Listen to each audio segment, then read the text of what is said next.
다큐멘터리 역사를 찾아서 제442편 모든 백성은 호패를 착용하라.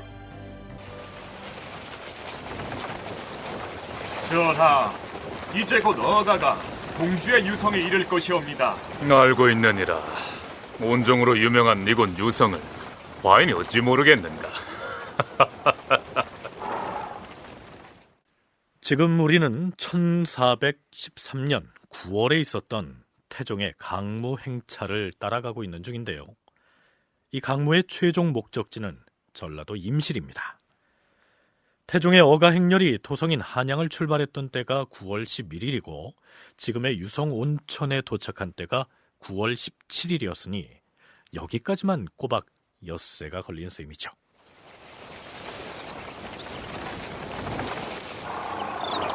전하, 행궁으로 드시옵소서. 알겠느니라. 좌정승을 행저소로 들라 이르라. 예, 전하. 행궁이란 임금이 순행 중에 잠시 머무는 임시 거처를 일컫는데요. 다른 말로는 행제소라고도 합니다. 그러니까 본래 강무의 목적지는 전라도 임실이고 충청도의 유성은 잠시 쉬어가는 중간 기착지인 셈인데요. 하지만 이곳에서만 닷새 동안이나 머물기 때문에 지금의 도지사격인 충청도의 관찰사 역시 임금의 강무 행렬을 맞이하기 위해서 전라도 관찰사만큼은 아닐지라도 동분서주했겠죠. 임금이 내시를 현각진에 보내서 신에게 제사를 지내게 하였으며 또한 계룡산의 신에게도 제사를 지내게 하였다. 현각진은 지금의 대전광역시 대덕구 미호동과 문의를 잇는 곳에 있던 나루입니다. 그러니까 충청도 관찰사를 비롯해서 그 지역의 지방관들은 닷새 동안 임금이 거처할 행궁을 비롯해서 임금을 수행하는 신하들과 군사들이 머물 잠자리와 끼니는 물론이고 산신과 용신에게 제사 지낼 준비까지 감당해야 했던 것이죠. 역사고전연구소 임용환 소장의 얘기를 들어보시죠. 멀리 가면은 지나가는 과정에도 다 대접을 하고 먹여야 되는데 그걸 다 현지에서 먹인다고요. 요즘처럼 차로 가는 게 아니라 걸어가지 않습니까? 그럼 충청도만 해도 질러 가려면 며칠은 가겠죠. 그럼 그 며칠 식량을 다 대야 되고 왕의 행차가 오니까 길 닦아야 되고 이러니까 결국 가까운 데 있는 데는 자기네에서 하나 멀리 가나 절반이냐 전부냐의 차이예요. 그러니까 이게 계속 논쟁이 되는 거예요. 이 로테이션이 아니에요. 그러니까 이게 또. 자, 이 무슨 얘기냐면 이때의 강무 행차의 목적지는 전라도 임실현이기 때문에 전라도 관찰사의 책임하에 전라도의 백성들이 강무에 소요되는 많은 비용과 노력을 부담해야 하겠지만 이 강무 행렬이 중간에 쉬었다가는 충청도의 백성들 역시 만만찮은 부담을 질 수밖에 없었다. 이런 얘기입니다. 그런데 이곳 온양의 행제소에 이르러서도 꼭 임실까지 가서 사냥을 해야 하느냐 하는 문제로 대신들과 태종 사이에 또 한 번 논란이 벌어집니다. 반대하는 신하들은 태종에게 임실행은 포기하고 기왕에 내려왔으니 온천욕이나 하고 올라가라는 얘기입니다. 주상 전하, 전라도 관찰사를 지낸 좌정승 하륜의 말에 의하면은 임실은 산이 높고 물이 험하고 초목이 깊고 빽빽한 관계로 사냥을 하기가 어려운 곳이라 했사옵니다. 청컨대 만일 임실에 가시더라도 전하께서는 직접 말을 달리지는 마시옵소서. 과인은 말을 달리고 싶지는 않다. 다만 사냥하는 것을 구경만 할 것이다. 전하, 지금의 사냥은 그 시기와 장소가 맞지 않사옵니다. 또한 전라도 임실에서는 백성들을 미리 동원해 사냥터 일대의 가시나무를 베어내도록 노역을 시키고 있사온데 사관들은 반드시 이 사실들을 기록하였다가 사서에 올릴 것이옵니다. 그렇게 되면 후세 사람들이 전하를 어찌 생각하겠사옵니까? 전하, 처음에 전하의 옥체가 미령하시다고 하여 이번 유성 온정으로의 행차가 있게 된 것이온데 만약에 드디어 임실에 행차하여 사냥을 하시게 된다면 사람들이 장차 무엇라 하겠사옵니까? 온천 치료를 하기 위한 행차가 아니라 실은 놀이하고 사냥하러 온 것이다, 이렇게 말할 것이오니 무엇으로 백성들에게 믿음을 보이시겠사옵니까? 또한 임실의 산천이 매우 험조하니 말을 달려 사냥하다가 혹 넘어져 다치실까 두렵사옵니다. 뿐만 아니오라, 임실에 사람을 먼저 보내어서 말을 달린 강무장의 초목을 베어내어 불태우게 했사오니 숲을 불태우고 사냥하는 것은 옛 성현도 경계한 바이요, 후세에 비난을 끼칠까 두렵사옵니다. 산에 불을 와서 화전을 일구는 일이야 옛날부터 해온 일이 아니던가? 물론 백성들을 시켜서 가시나무를 베게 했다는 것은 사실은 과인도 매우 부끄럽게 여기고 있다. 수나라 양제는 백성들을 동원해 운하를 파고 겨울철에 오색 비단을 가위질해 꽃을 만들게 함으로써 비난을 샀다 하는데, 이 과인이 가시나무를 베게 하는 일이 수양제의 그것과 무엇이 다르겠는가? 경들이 이번 행차를 파하자고 자꾸 정하니 그러하다면 내일 날이 밝으면 마땅히 도성으로 돌아가겠다. 주상 전하, 그게 아니오라. 그럼 일단 의정부에서 더 논의를 하도록 하겠사옵니다. 자, 막상 태종이 다음 날 아침에 당장 한양으로 되돌아가겠다고 나서자 반대하던 신료들도 주춤할 수밖에 없었겠죠. 의정부에서는 다시 의논을 한 끝에 감사에게 물어서 결정을 하기로 했는데, 감사인 허지가 이렇게 얘기합니다. 신은 일찍이 어가가 장차 전라도로 향하리라는 말을 들었기 때문에 남쪽 고을에 재반 준비를 하여 두었사옵니다. 하운데 만약 임실 행차를 포기하고 다시 북쪽으로 행차를 바꾸신다면 그 준비를 제때 할 수 없어서 강무를 수행하기가 어려울 것입니다. 행궁 설치에 필요한 장막은 이미 진주에 보내놓았사오니 이제 와서 북쪽으로 옮겨 설치할 수는 없사옵니다. 여기에 나오는 진주는 경상도 진주가 아니고 지금의 충남 금산군 진산면 일대를 일컫습니다. 당시에는 전라도에 속해 있었죠. 옛날에 현명한 군주 중에는 신하들이 간하는 것을 듣고 하려던 일을 그만둔 임금이 많았다. 과인도 그리 하고 싶다. 헌데 이제 와서 강무장소를 북쪽으로 옮기면 제때 준비를 할 수 없다고 하니 어떻게 하겠는가? 여기에서 거리가 그리 멀지 않고 또한 임실의 고라니와 사슴이 무리를 이룬다고 말하니 과인이 사냥하는 것을 구경하기에는 좋은 곳이 아닌가. 미리 사람을 동원해 초목을 베어내고 또 불태운 것은 과인은 알지 못하는 일이다. 자, 이렇게 해서 결국 태종 일행은 임실로의 행차를 강행합니다. 문신인 성리학자들이 임금의 강무 행차를 끈질기게 반대하고, 임금인 태종 역시 민폐를 끼쳐가면서 강무를 진행했을 경우에 백성들의 원성과 혹은 후세 사가들의 비판을 받게 될까 두려워하는 모습을 보이는데요. 맹자 역시 군주가 사냥에 나서는 것을 두고 지나치리만치 혹독한 비판을 합니다. 단국대학교 문철영 교수의 얘기입니다. 맹자가 이런 것들을 굉장히 비판했었거든요. 맹자에서 강무나 이렇게 가가지고 또 하고 나서 또 이렇게 또 음주 가무 즐기면서 질펀하게 놀아대는 거, 이거야말로 폭군의 상징이다 이래가지고 맹자에서는 이거는 어진 정치가 아니다 해가지고 상당히 비판했는데, 그 신하들의 경우는 이제 그걸 가지고 왕들을 간하는 것이죠. 왕이 그래서 되겠냐? 그런데 쏟을 힘이 있으면 다른 데 좀 쏟아라. 대규모 군사들이 가가지고 사냥한다고 해가지고 말들이 다닐 때 현지 지역을 안다고 해가지고 그 동네 사람들을 징발할 거 아니겠어요?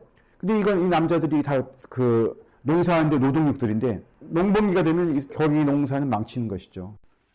전하, 어가에 오르시 없어서. 알겠느니라. 출발하라.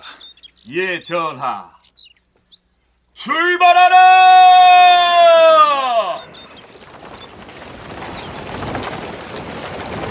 9월 22일 드디어 어가가 남쪽으로 출발합니다. 어가 행렬은 임실에 이르기 전에 앞에서 얘기했던 진주에서 잠시 머무는데요. 그곳 진주에는 태조 이성계의 태를 묻은 태실이 있었습니다. 어가가 온정을 출발하여 전라도 진주의 원산 들판에 머물렀다. 임금이 태조의 태를 묻은 산을 바라보고서 말하였다. 태실의 제사를 지내는 것이 비록 옛 의례에는 그 사례가 없다고는 하나 오늘 과인이 이곳을 지나게 되니 산천의 제를 지내는 예로서 제사를 지내는 것이 마땅할 것이다. 내시를 보내어 태조의 태실에 제사를 지냈다. 시종한 여러 신하와 군사들에게 나흘치 식량을 차등 있게 내려주었다. 삼도의 국군들이 모두 이곳에 모였다. 이곳 진주에서 충청, 전라, 경상도에서 징발된 국군, 즉 몰입군 4,000명까지 합류했으니 행차의 규모가 갑자기 커진 셈이죠.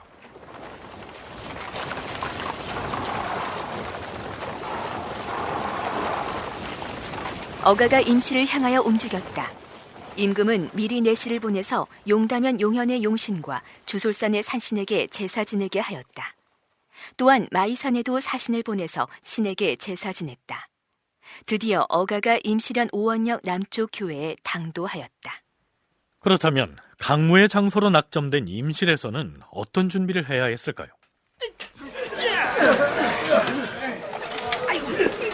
뭐들 하느냐? 거기 목도하는 인부들은 빨리빨리 도를 나르고 길 닦는 장정들은 평탄 작업을 서둘러라. 주상전하의 어가가 지나갈 길이라 하지 않았느냐?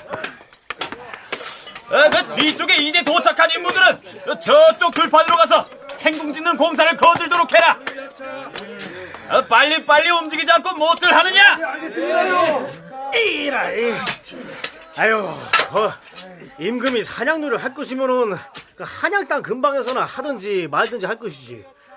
천리박 전라도 임실땅까지 올 게 또 무엇이오? 그러게 말이에요. 가을거지도 작파한 채 벌써 며칠째 길다고 터닦는 부역을 하고 있는지 모르겠네. 추수 못해서 손해보면 관에서 벌충을 해줄 것인가? 아따, 그 벌충은 뭔 놈의 벌충? 임금이 그 행궁인가 행제손가 짓는다고 멀쩡한 곡식을 다 갈아 뭉개고 장막 세울 털을 다듬고 있던디. 그 시기 그 짓을 꼭 해야 하는 것인가? 응? 사냥터 만든다고 가시나무 베어져 끼고 멀쩡한 산에 불을 싸질러 버리면 돌아오는 겨울철에 땔감은 어디서 하라는 말이여? 텐트 치는 공간을 마련하려도 그런 공간이 없어요. 그럼 결국 농지에다가 쳐야 되거든요. 그러니까 그런 손실률이 굉장히 커요. 우리는 그게 뭐냐 그러지만 몇천 명이 간 군대가 어디다 진을 쳐요. 그러니까 벌판도 필요하거든요. 왜냐하면 병사들이 산비탄을 친다고 해도 왕은 큰 공간을 쳐야 되지 않습니까? 그러니까 되게 논밭을 갈아요. 또 옛날에 길이 좁지 않습니까? 그럼 길 닦으려면 결국 또 논밭을 갈아야 되고, 그 다음에 뭐 과일 해야 되고, 왕은 또 아무거나 먹으면 안 되고 꼭 가야 되는 이게 있어요. 그러면 그거 먹여야 되고, 그러니까 굉장히 힘들어합니다. 왜냐하면 평소에 그런 상업이나 이런 축적된 물품이 없기 때문에 그걸 다 징발해서 뽑아야 되니까. 그렇다면 임실에서의 강무 혹은 사냥은 어떻게 진행됐을까요? 그런데 임금이 도착한 이후부터 아침마다 짙은 안개가 끼어서 기후가 이상하였다. 날이 밝았으나 안개가 사방에 끼어서 지척지간에도 사람과 말을 분별할 수가 없었다. 자, 제1지는 몰입군 500명을 몰고 좌측 능선을 따라 진격하라!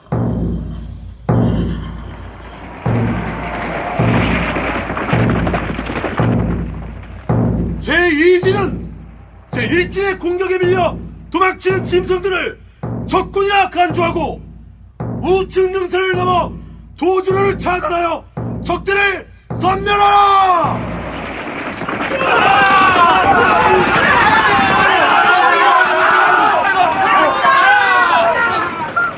안개가 심한 데다 산길이 험하고 좁아서 서로 넘어지고 짓밟고 하게 되니 임금이 이 때문에 말고삐를 잡고서 높은 언덕에 올라가 한참 동안 지켜보았다. 자, 노루들이 능선을 넘어 다가오고 있다. 도주로를 차단하고 활을 쏘아라! 전하, 저쪽을 보시옵소서. 좌군의 기병들이 노루 3마리를 명중시켰사옵니다. 그런데 이 우군 쪽에서는 몰입꾼들이 안개 때문에 제기를 못 찾고 뒤엉켜 아수라장이 되고 있지 않느냐? 우군 몰입꾼들은 대우를 정비하여 짐승들을 산비탈로 몰아가도록 하라!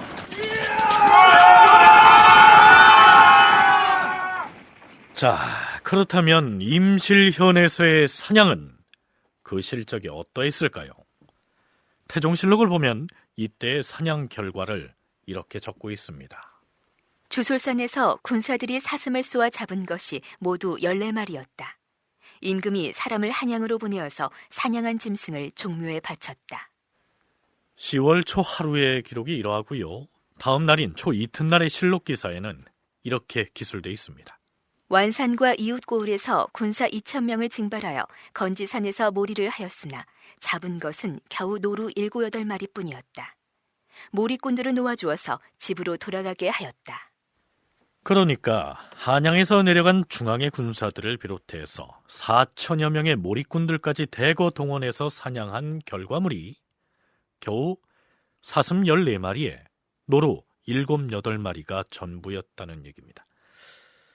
순전히 수렵의 성과로만 보자면 그 많은 군사들과 몰이꾼들을 동원해서 겨우 사슴과 노루를 합쳐서 20여 마리를 잡는 데 그쳤으니 비웃음을 사고도 남을 일이죠.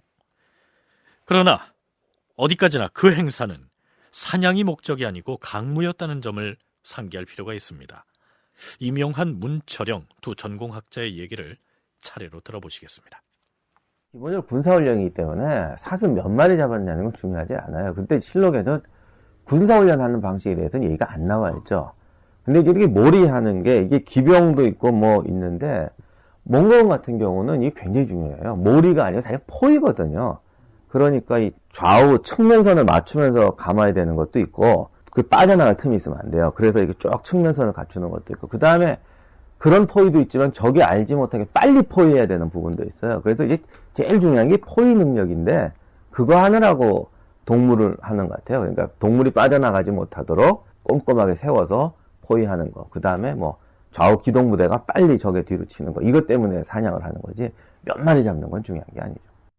이 노루 7마리, 8마리 잡는 게 중요한 게 아니라 2,000명을 동원하고 몰이하고 할 때 이게 2,000명을 어떻게 동원하고 그 노루를 잡기 위해 가지고 이 군대 편성이 이제 어떻게 되고 그 다음에 일진이 누가 나고 이진이 누가 나가고 이런 과정 자체가 다 그 군사훈련인 것이죠. 그래서 효율성으로 따지면 아무것도 아니지만 가령 뭐 노루 7마리, 8마리 사버리는 것 같죠? 뭐 하면 근데 그런 효율성이 아니라 궁중에만 있는 이 왕들이 혹은 왕자들이 이제 밖에 나가서 민심의 동향도 보면서 그리고 또 궁중에만 갇혔던 그 어찌 보면 스트레스도 좀 풀고 이러면서 이 활달하게 이 사냥하는 거는 상당히 어찌 보면 상무정신을 이 당시에 기른다고 할 때 어디서 기를 수 있겠어요? 궁궐에서 그냥 활만 쏘면 되는 게 아니라 넓은 데, 드넓은 데 혹은 산에 이런 데 가서 그렇다면 왜 왕조실록에는 어디로 사냥을 나가서 짐승 몇 마리를 잡았다거나 어느 지역으로 강무를 나갔다라고만 기록하고 있었을까요? 왕조실록이나 승정원 일기에는 온갖 사소한 일들까지 다 기록하면서 이 중요한 군사훈련인 강무의 현장에서 군사를 어떻게 편제하고 공격과 방어의 진영을 어떻게 짰으며 실전에서 부대를 어떻게 움직였는지를 글로써 상세하게 기록하거나 혹은 그림으로 그려놓은 병서는 왜 존재하지 않는 것일까요? 서양 병서 같은 경우는 굉장히 구체적인 부분을 쓰는 걸 좋아해요.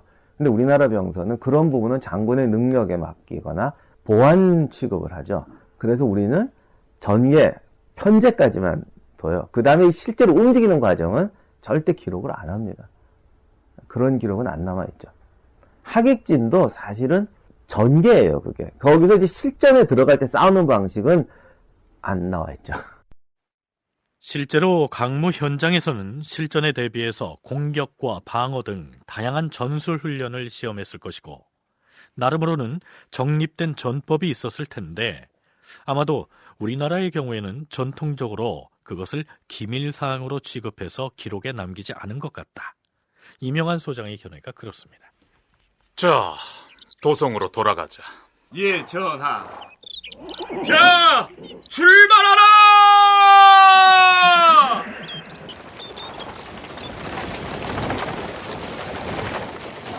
10월 12일 태종은 한양을 떠난 지 33일 만에 드디어 환궁을 합니다.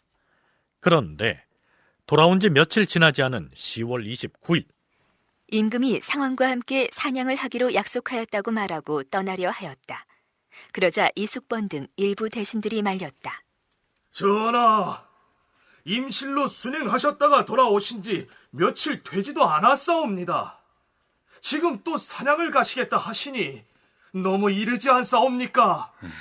허나 이 상황과의 약조를 시건할 수는 없는 일이 아닌가.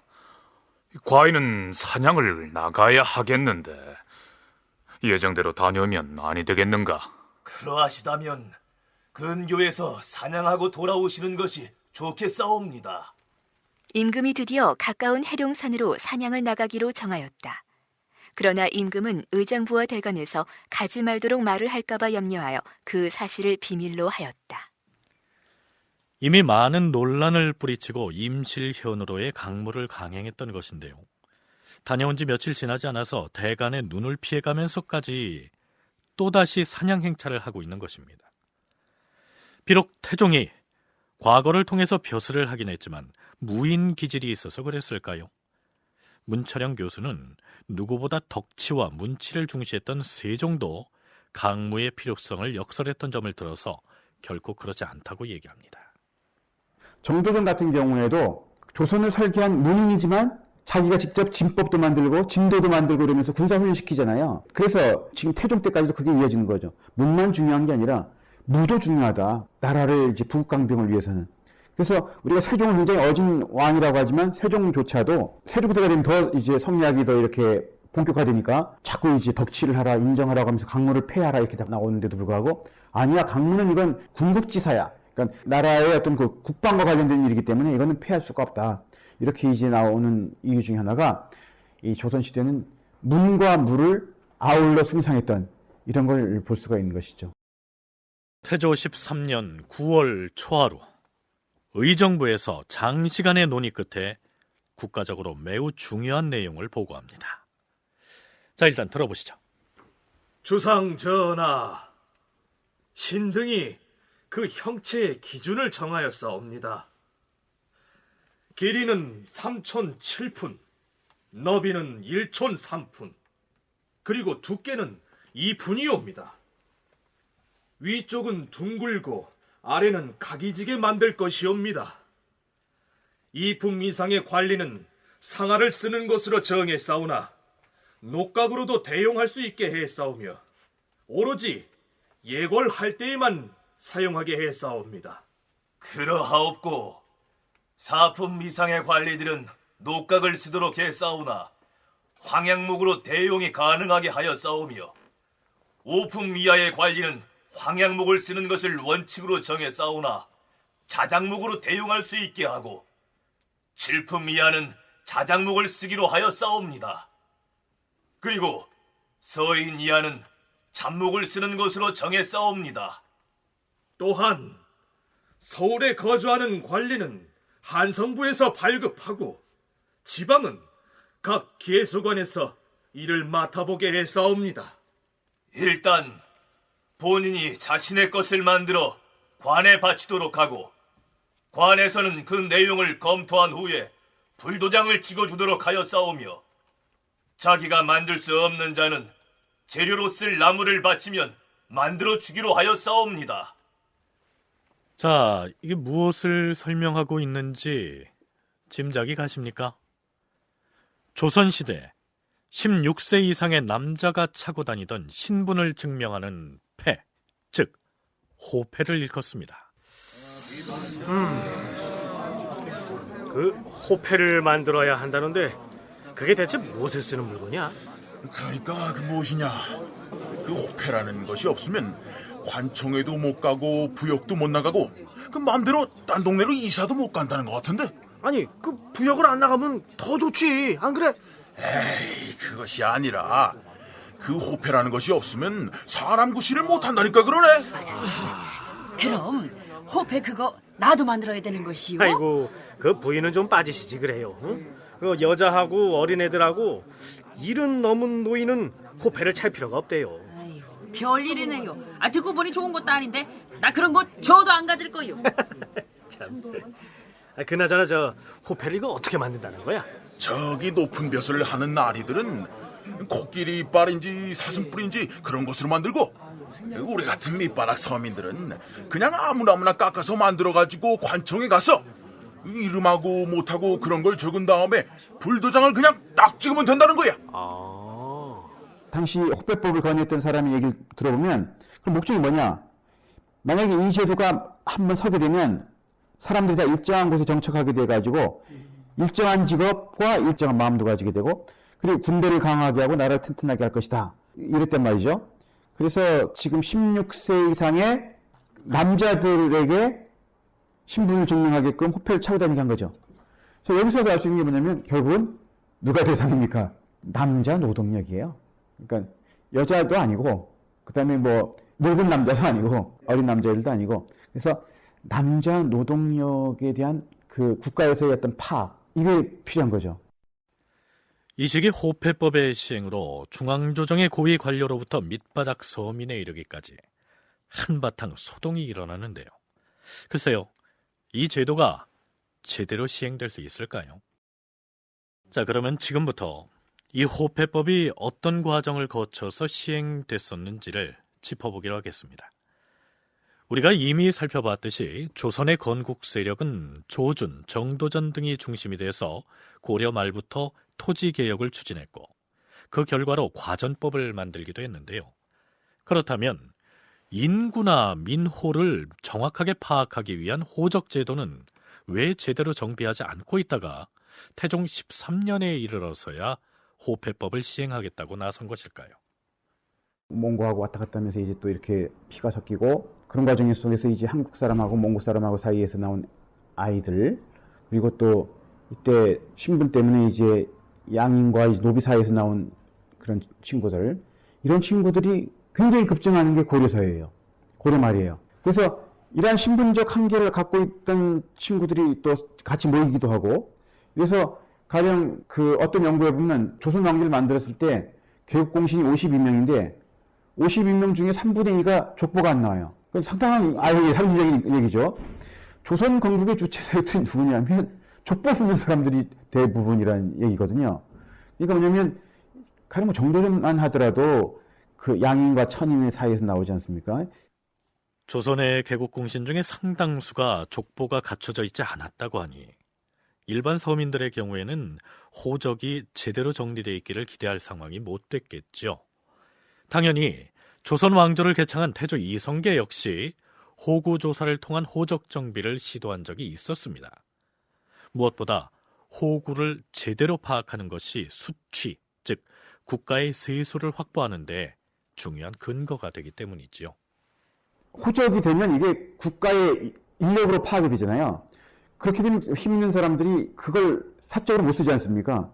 그렇기 때문에 힘 있는 사람들은 호적에 기지 않은 채 자기 밑에서 그 양인들도 엄양위천이라고 하는데 양인들을 눌러가지고 천인으로 만들어가지고 자기 밑에서 이제 쓰게 만든단 말이에요.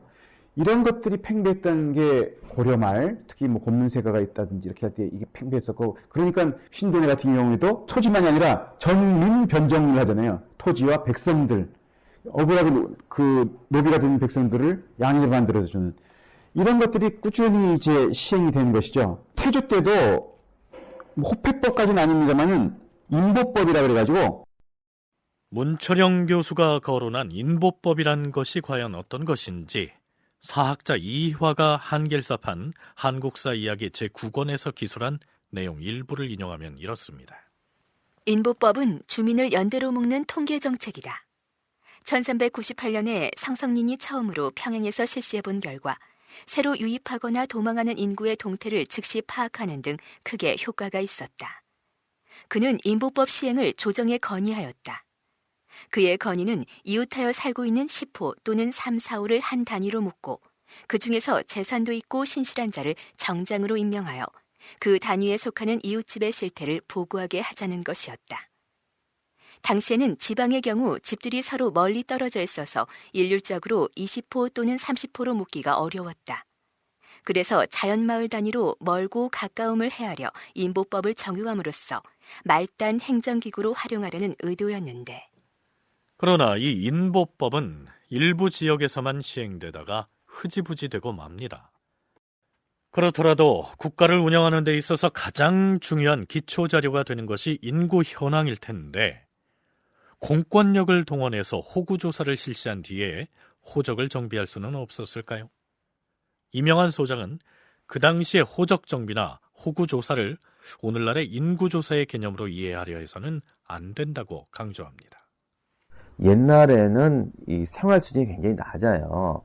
그러니까 땅도 없거나 또는 땅이 있어도 도저히 어떤 한 가구의 생활을 할 수 없는 그런 빈민층이 정확히는 모르지만 상당히 있습니다. 이 사람들은 군대에 징발하거나 세금을 내게 할 수가 없어요. 그럼 이 사람들은 어떻게 사느냐? 대개는 그 공동체에 의존해서 살거든요. 그럼 이런 사람들을 만약에 호패를 하거나 호구를 등록시켜 놓으면 정부에서는 그런 거 잘 모르거든요. 그랬을 때에 과도한 징발이 되고 이러면 도망가게 되고 이렇게 되면 그 공동체 사회가 전체가 흔들려요. 그래서 지금처럼 100% 호구를 파악을 하면 더 문제가 되는 사회예요. 그래서 항상 이런 사람들은 남겨놔야 된다는 것이 그 사회의 원리예요. 어차피 호구조사를 하는 목적이 군역이나 부역 등의 역에 징발하거나 혹은 세금을 거두는 근거를 마련하기 위해서 시행하는 것인데, 공동체 단위로 어울려 살아가던 사람들 모두를 호적에 등재해서 조세나 군역의 부담을 지우게 되면 형편이 안 되는 사람들이 다른 곳으로 도망쳐버리는 경우가 생긴다는 것입니다. 한마디로 모든 백성들을 상대로 정확한 인구조사를 할 수도 없었으려니와 조사를 강행해서 무리하게 호적에 등재하는 것 자체가 바람직하지도 않았다는 얘기죠. 태종 6년인 서기 1406년 3월, 평주사 권문의가 임금에게 이런 내용을 건의합니다. 전하, 명나라의 태조 황제는 군사와 백성들에게 모두 호패를 지급하여 소지하게 하였사옵니다. 이 때문에 백성들은 떠돌거나 도망칠 생각을 갖지 않게 되었고, 그렇게 되자 호구가 늘었다 줄었다 하는 폐단이 없어졌다 하옵니다. 삼가 생각하옵건대 국가에서 법을 세우고 제도를 마련하는 데에 있어 모두 중국의 제도를 본받아 시행하고 있사온데, 우리가 오로지 호패법만은 시행하지 못하여서 유망하는 백성이 잇따르고 호구가 날마다 줄어들고 있사옵니다. 주상 전하, 지방 곳곳에서 감사와 수령들이 비록 도망친 호구를 찾아서 잡으려 노력을 하고 있사오나 효과를 보지 못하는 것은 호패를 발급하지 않은 탓으로 도망친 자들이 여타 사람들에게 쉽게 섞여버리기 때문이옵니다. 이 법을 시행함에 있어 100호를 묶어서 향장 한 사람을 두고 50호를 묶어서 사장을 두고 10호에는 2장을 두어서 양민과 천민의 수를 두루 파악하게 하시옵고, 외출을 할 때에는 누구나 반드시 호패를 지니게 하시옵소서. 하오면 떠돌거나 도망하여 숨는 자가 용납되지 않을 것이옵니다. 이 법이 한번 세워지면 사람들이 모두 한 곳에 정착이 되어서 일정한 직업을 가지고 마음을 붙여 살 수 있을 것이옵니다. 실로 군사를 강하게 하고 국가를 굳건히 하는데 큰 도움이 될 것이옵니다. 듣고 보니 좋은 계책이로구나. 의정부에서는 평주사 권문의가 올린 이 내용을 검토하고 의논해 그 시행 방안을 보고하도록 하라. 호구조사의 필요성을 절감하고 있던 태종은 즉시 의정부의 지시에서 논의하게 했는데, 의정부에서는 그 절차가 번거롭다 해서 쉽사리 시행하자는 주장을 내놓지 못했던 것이죠. 그러다가 드디어 태종 13년 10월에 호패법 시행을 선포하고 호패 발급에 나선 것입니다. 과인은 호패법 시행에 관한 명을 내려 백성들에게 두루 알리는 바이다. 오는 10월 11일부터 호패를 차례대로 만들어 지급해 12월 초하루까지는 지급을 끝마칠 것이다. 만일에 12월 초하루가 지나서도 호패를 발급받지 아니한 자가 있으면 중형으로 논제할 것이며, 호패를 남에게 빌리거나 빌려주는 자, 거주지를 옮겨 도망치는 자 또한 엄벌에 처할 것이다. 자기 관할에 도망친 자들을 잡아오지 못하는 경우 이장이나 수령 등의 해당 관리들 또한 처벌을 할 것이며, 나루토의 관리로서 호패가 없는 자를 배에 태워 마음대로 통과시키는 자도 또한 형벌을 가할 것이다. 호패를 위조하는 자와 호패를 잃어버리는 자는 태형을 집행한 다음 다시 지급할 것이다. 나이가 70이 넘은 노인이나 10살 미만의 아이, 그리고 여자는 호패법의 적용 대상에서 제외할 것이다. 자, 이처럼 호패를 착용해야 할 날짜를 어명으로 공포하고 나자 호패를 발급받는 일로 전국이 온통 떠들썩합니다. 벼슬아치들은 상아와 사슴뿔을 구하느라 부산을 떨었고, 서민들은 나무를 가지고 자신의 호패를 만드느라 또 한바탕 소동을 벌입니다.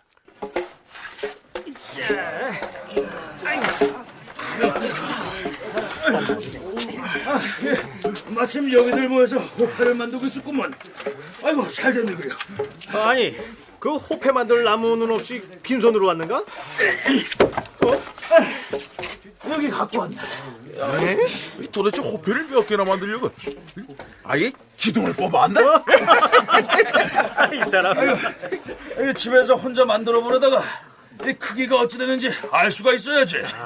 그 길이가 3촌 7푼이고 너비는 1촌 3푼, 그리고 두께가 2푼이라네. 여기 규격에 맞게 잘라서 다듬어 놓은 나무가 있으니까 이걸 쓰시게. 저 공짜로는 안 되네. 아무렴. 내 나중에 닭주 한 대 살 테니 걱정하지 마시오. 그래야지. 근데 이 나무를 잘라 다듬은 다음에 거기다 글자 쓰는 것까지 우리가 직접 해서 이 관가에 가져가야 되나? 자기가 쓰지 못하겠으면 나무만 가지고 가서 관청 나리들이 대신 써주고 불에 달군 도장을 꽝 하고 찍어준다네. 그런데 이 호패에다는 무엇을 적어야 하는 거야? 지체 높은 사람들은 벼슬 이름만 쓰거나 혹은 주소, 성명만 기재하면 되는데, 우리 같은 서민들은 생김새까지 써야 한다네. 뭐? 사람의 생김새를 이 작은 호패에다 어떻게 새긴단 말인가? 예를 들어서 자네 같으면 얼굴은 거무튀튀하고 수염은 더부룩하고 광대뼈가 흉하게 툭 붉어진 것이 산적두목처럼 생겼다. 이렇게? 이 사람아! 호패에 기재할 내용은 2품 이상은 벼슬 이름만 쓰고 3품 이하는 벼슬 이름과 성명, 그리고 살고 있는 주소를 적었다. 서민들도 그와 같았으나 다만 서민들의 경우 얼굴은 무슨 색이고 수염이 있는지 없는지를 덧붙이게 하였다. 군인은 계급 구분 없이 어느 군 소속인지를 기재하고 신장이 몇 척 몇 촌인지를 쓰도록 했다. 종들은 호패에다 본인은 아무개집의 종이며 나이는 몇 살, 거처는 아무 곳, 얼굴색은 무슨 색, 수염은 있다 혹은 없다, 신장은 몇 척 몇 촌, 이렇게 기재하게 하였다. 그리고 그해 2월이 됐습니다. 이제는 관청을 출입하거나 나룻배를 타거나 혹은 이웃마을에 다니러 갈 때에도 16세부터 70세까지의 남자라면 반드시 호패를 착용하도록 했으니 백성들의 생활에 획기적인 변화가 생긴 것이죠. 문철영 교수는 이 시기 태종이 호패법을 무리이다 싶게 밀어붙인 데에는 정치적인 계산도 있었을 것이라고 분석합니다. 힘 있는 자들이 자기 밑에 있는 힘 있는 노동력들이나 혹은 이게 뒤에 가면 사병이 될 수 있는 이런 사람들을 공공연하게 기록이 남기지 않은 채 데리고 있을 때 이런 것들을 노출하지 않는 거죠. 그렇게 해서 이제 음지에 있던 이런 그 노동력들을 양지로 끌어오게 하는 것. 이게 이제 호패법의 의미이기도 하죠. 태종이 지금 굉장히 왕권이 취약해요. 왜냐면 도덕적으로, 그러니까 자기가 장자도 아니고, 그리고 창업 군주도 아니고, 정변을 일으켜서 1, 2차 왕좌난을 일으켜서 했기 때문에 항상 그거에 대한 콤플렉스가 있단 말이죠. 그래서 정처 없이 또 돌아다니는 사람들이 뭉치기 시작하고 이게 또 군사력이 되고 이런 것들도 하나의 굉장히 우려가 되는 상황이죠. 왕권의 정통성이 취약해서 언제 어떤 세력의 도전을 받을지 알 수 없는 상황이었기 때문에 자칫하면 도전 세력의 사병으로 동원될지도 모르는 노비 등의 노동력을 호패를 지급해서 노출하게 하려는 계산을 했을 것이란 분석입니다. 호패법이 시행되자 예상했거나 혹은 예상하지 못했던 여러 문제들이 일시에 터져나옵니다. 서울과 지방의 대소시민이 비로소 호패를 착용하였다. 그런데 각도의 인구 중에 호패로 인하여 추가로 나타나는 자들이 날로 불어났다. 충청도 관찰사가 보고하였다. 전하, 호패를 발급해주다 보니 그동안 호구에서 빠져있던 자들이 무더기로 나타나고 있사옵니다. 이번에 관내에서 추가로 나타난 사람이 16,297명이옵니다. 청하옵건대 이들에게도 아울러 호패를 발급해 지급하도록 윤호하여 주시옵소서. 임금이 그에 따랐다. 그러나 새로 드러난 백성의 수가 점점 많아지자 임금은 백성들이 소요를 일으킬까 염려하여 다음과 같은 교지를 내렸다. 이제 호패를 시행했으니 백성 가운데 이름을 숨기고 지내는 자는 없게 될 것이다. 그러나 만약 호패의 수를 기준 삼아서 차역을 하게 되면 백성들이 필시 놀라서 의심을 하게 될 것이다.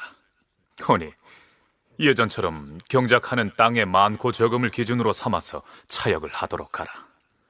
호패를 발급하게 되자 그동안 호구에서 누락돼 있던 사람들이 속속 드러나는데요. 충청도에서만 무려 16,000명이 넘는 것으로 보고가 올라옵니다. 호패법을 실시한 효과가 곧바로 나타난 것이죠. 새로 나타난 그 사람들은 여태까지는 군역에도 빠져 있었고 세금도 내지 않았기 때문에 그들에게 호패를 지급하고 나면 요즘식으로 말하면 세를 징수할 수 있는 세원이 늘어나서 국가 재정에도 큰 보탬이 될 것이고 국방에도 큰 도움이 될 것 아니겠습니까? 그렇다면 조선 조정으로서는 만세를 불러야 할 텐데 태종은 그 반대로 그들이 소동을 일으킬까 두려워서 차역, 즉 군역이나 부역에 징발할 때 그리고 세금을 거둘 때에도 새로 추가된 그 호구의 수를 계산해 넣지 말고 옛날식으로 토지의 면적만 기준으로 삼으라고 급히 한 발을 빼는 자세를 취합니다. 자, 왜 그랬을까요? 문철영 교수의 얘기를 들어보시죠. 공물징수랄지 아니면 뭐 차역이란 건 자기가 노동력을 국가에다가 제공해야 되는 것이죠. 잡히지 않았던 지하경제가 이제 이른바 양성화된다고 그럴까? 이렇게 되기 시작하는 것이죠. 지금. 가령 숨겨졌던 땅들 찾을 때는 양전사업을 해요. 그 밭 측량하는 거. 이런 양전사업 끝나고 나면 갑자기 겨수가 늘거든요. 음결이라고 그래가지고 숨겨졌던 땅들이 지하의 세수의 대상이 안 됐던 숨겨졌던 땅들이 바깥으로 나오게 되는 것처럼 호패법 하니까 숨겨졌던 그 노동력들이 바깥으로 나오게 되는 거죠. 그러니까 여기다가 세금을 물리는 거죠. 이 차역이란 건. 근데 이걸 한꺼번에 때리면 혼란이 일어나니까 과도기니까 토지의 과다에 따라 차역하라 이렇게 나오는 거죠. 그런데 임용환 소장은 세금을 개인 단위가 아니고 마을 공동체 단위로 매겨왔기 때문에 새로 호구에 잡힌 인원이 발생했다고 해서 그만큼 세금 징수를 늘리게 되면 공동체 전체의 부담이 커지기 때문에 태종이 그로 인한 민심 위반을 우려한 것이라고 해석을 합니다. 토지에다 세금을 낸다고 하면 많은 분들이 이렇게 구역을 잘라가지고 딱 자기가 가지고 있는 토지에 세금을 내는 거라고 생각하시면 그게 아니에요. 대부분 그 토지를 경작하는 사람이 몇 가구, 그리고 뭐 가난한 사람이 꽤 있어요. 그럼 이 정도 토지의 세금을 얼마를 내라 그러면 그 토지를 경작하는 사람이 합쳐서 내는 거예요. 그러면 이게 아주 고대 사회거나 공동체, 이들 혈연 공동체거나 뭐 나름대로 이들 사회에 뭐가 잘 되어 있는 데라면 어떻게 자기들이 분배를 해서 내겠죠. 근데 사회가 많이 분화돼서 그 토지를 서로 모르는 사람들이 경작하고 있어요. 또는 지주와 소작인 관계로 되어 있어요. 그러면 이제 불법이 날 수가 있어요. 지주가 소작인한테 전가를 한다거나 가난한 사람하고 이게 비율이 잘 안 되거나 그러면 사회 갈등이 생기겠죠. 조세 징수나 군역 혹은 부역에 동원하는 차역에 있어서 추가로 발견된 호구를 적용하지 않는 선으로 한 발 물러섰지만 호구 시행으로 인한 혼란은 오히려 더 커지게 됩니다. 저자는 호패 발급 기일을 어명으로 하달했음에도 불구하고 일부러 호패 발급을 피해 다녔으므로 그 죄가 가볍지 않다. 태형을 가하라. 그 다음 죄인은 들라. 너는 남의 호패를 훔쳤으니 용서할 수 없다. 전하의 교지에 의하여 창 100대를 치도록 하라. 에이! 저기 저자는 자기 호패에 적힌 글자를 대패로 깎아내고 바꿔 적었으니 공문서를 변조한 죄가 발각됐다. 장 60대를 때리라. 에이! 나들이를 할 때나 관가에 드나들 때 이제 일단 이 법이 시행됐기 때문에 호패를 차지 않으면 통과시키지 않고 관가에도 들이지 않는단 말이죠. 어디 통과할 때마다. 그리고 이제 또 당시 벼슬아치들은 상아와 사슴 뿔고 하느라고 아주 부산 떨고 서민들은 나무를 규격 맞춰서 깎느라고 소돈 버리고 자, 이렇게 하면서 게다가 또 호패는 신분이나 신체적 특징들이 확연하게 드러났기 때문에 이런 것들이 그 자기 신분적 어떤 약점 있는 서민들이랄지 종들은 내용을 변조하거나 이제 위조하는 이런 게 이제 일상이세요. 혹은 이제 호패를 훔치거나 부실하는 경우도 되게 많았고 그러면서 여러 가지 부작용들이 따르게 되죠. 호패법을 시행할 당시에는 호패를 도둑질한다거나 위조한다거나 글자를 고쳐 쓰는 등 이 호패와 관련된 다양한 범법 행위가 일어날 것을 미처 예상하지 못했던 모양입니다. 따라서 처벌 조항이 없어서 형벌을 가하지 못한다는 보고가 올라오게 되면 부랴부랴 새로 율을 만들어서 내려보내는 등 혼란스러운 모습을 보입니다. 태종 16년 5월 12일 좌부대원 홍여방은 이렇게 청합니다. 주상 전하, 호패법을 무엇 때문에 시행하셨사옵니까? 당초에 인민이 이리저리 떠돌지 못하게 하기 위한 데에 가장 큰 목적이 있었고 또한 호패를 지급하면 그렇게 도망치거나 떠돌아다니는 인민을 찾아내기가 쉬울 것이라는 생각 때문이 아니었사옵니까? 하오나 호패법을 시행하였음에도 불구하고 떠돌아다니는 유망민을 잡을 수가 없사오며 오히려 살던 곳에서 도망하여 숨는 자가 호패 지급 이전보다 더 늘어싸웁니다. 신이 서울과 지방의 범죄자들을 살펴보건대 최근에는 호패에 관련된 범죄자가 부지기수이옵니다. 호패법 위반 범죄자를 일컫는 호칭 역시 다양하게 유행하고 있사온데 호패를 발급하지 않는 것을 무패라 하옵고 호패 제시를 거부하는 죄를 불개패라 하옵고 호패의 내용을 제대로 새기지 않는 것을 불각패라 하오며 이 밖에도 기재 내용을 위조한 위조패, 호패를 분실한 실패, 남의 호패와 바꿔치기 한 환패가 있사옵니다. 이렇듯 형옥이 번거롭고 잡혀온 백성들이 너도 나도 원망하고 탄식을 하고 있사옵니다. 호패는 다만 백성들에게 온갖 명복의 죄목만을 보태줄 뿐이오며 실제로 국가에는 아무런 보탬이 없사옵니다. 호패법을 이만 혁파하기를 청하옵니다.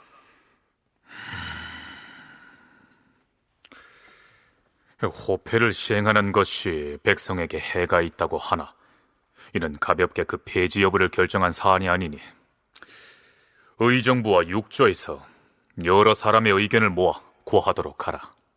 원래 호패법을 실시한 가장 근본적인 목적은 이제 백성들이 함부로 자기 고장을 뜨거나 옮기지 못하게 하려는 것, 또 도망갔을 때 쉽게 찾아내려는 것, 이런 건데 이제 이 호패법을 시행했는데도 불구하고 도망친 사람이 예전보다 줄지를 않아요. 그래서 상당히 이 호패법은 번거롭기만 하고 또 이제 범죄자만 양산하고 있다 이런 비판들이 나오기 시작한 거죠. 범죄자는 건 뭐냐면 그 호패에 관련된 것들이 다 호패 새기지 않는 사람들, 호패 위조한 사람들, 호패 잃어버린 사람들, 호패 바꿔 가져간 사람들 이런 사람들이 점점 많아지니까 요새 시면 무슨 주민등록법 위반이랄까요? 이런 친구들이 계속 나오니까 그 죄목만 늘어나고 각종 죄목들, 호패와 관련된 각종 죄목만 늘어났지 나라에 도움이 안 된다 이러면서 이제 폐지합시다 막 이렇게 나오게 된 거죠. 자, 그래서 어떻게 됐을까요? 태종 16년 6월 2일 중앙과 지방에서 호패 제도를 폐지하였다. 기세 좋게 시행된 호패 제도가 여기에서 일단은 없는 일이 돼버립니다. 그런데 호패법 시행 과정에서 뜻하지 않던 사안이 불거집니다. 호패법이 반포돼서 이미 대소신민들이 호패를 만드느라 여념이 없던 태종 13년 11월 15일, 지금으로 치면 국왕의 비서실장격인 지신사 김여지가 태종에게 독대를 청합니다. 그래, 날마다 편전을 드나들면서 새삼스럽게 무슨 은밀한 할 말이라도 있다는 말이냐? 전하, 전조 왕씨의 후손은 국령으로서 숨기지 못하게 돼 있지 않사옵니까? 자, 잠깐. 여기에서 전조 왕씨란 이전 왕조인 고려의 왕족을 일컫습니다. 이미 태조 이성계 시절에 고려 왕실의 후손인 왕씨들의 씨를 말리기 위해서 대대적인 주륙이 이루어졌는데요. 그 이후 고려 왕족을 숨겨주면 처벌을 받도록 돼 있는 규정을 얘기하고 있는 것이죠. 근데 고려의 왕씨가 어디서 나타나기라도 했다는 말이냐? 예, 전하. 뭐? 어디서? 누가? 아니, 누구를 숨겨줬단 말이냐? 아래옥기 황송하오나 신이 아는 사람 중에 공주 사람 이밀충이라는 자가 있어온데 신에게 사적으로 서찰을 보내왔사옵니다. 어디 과인에게 그 서찰을 보여줄 수 있겠느냐? 불태워 없애버렸사옵니다. 없애버리다니 어찌하여? 누구에게 발각될까 두려웠기 때문입니다. 무슨 내용인지 고해보라. 예, 전하. 왕휴라는 고려 왕실의 사람이 신분을 속이고 숨어서 공주에 살았사온데 이밀충의 누이를 첩으로 취하여서 그 사이에서 아들을 낳았다 하옵니다. 그 이름이 거울옴이라고 하였사옵니다. 이밀충은 그 사실을 어찌하여 이제 알려왔다는 것이냐? 고려 왕실의 핏줄이라 신분을 감추고 살게 하였는데 그 아이가 이번에 호패를 찰 나이가 되었기에 장차 어찌했으면 좋은지 신에게 문의를 해온 것이옵니다. 호패를 발급하는 과정에서 신분을 속인 채 지내고 있던 고려 왕실의 후손 한 사람이 발각된 것입니다. 과연 태종은 이 거울옴이라는 이 사람을 어떻게 처리했을까요?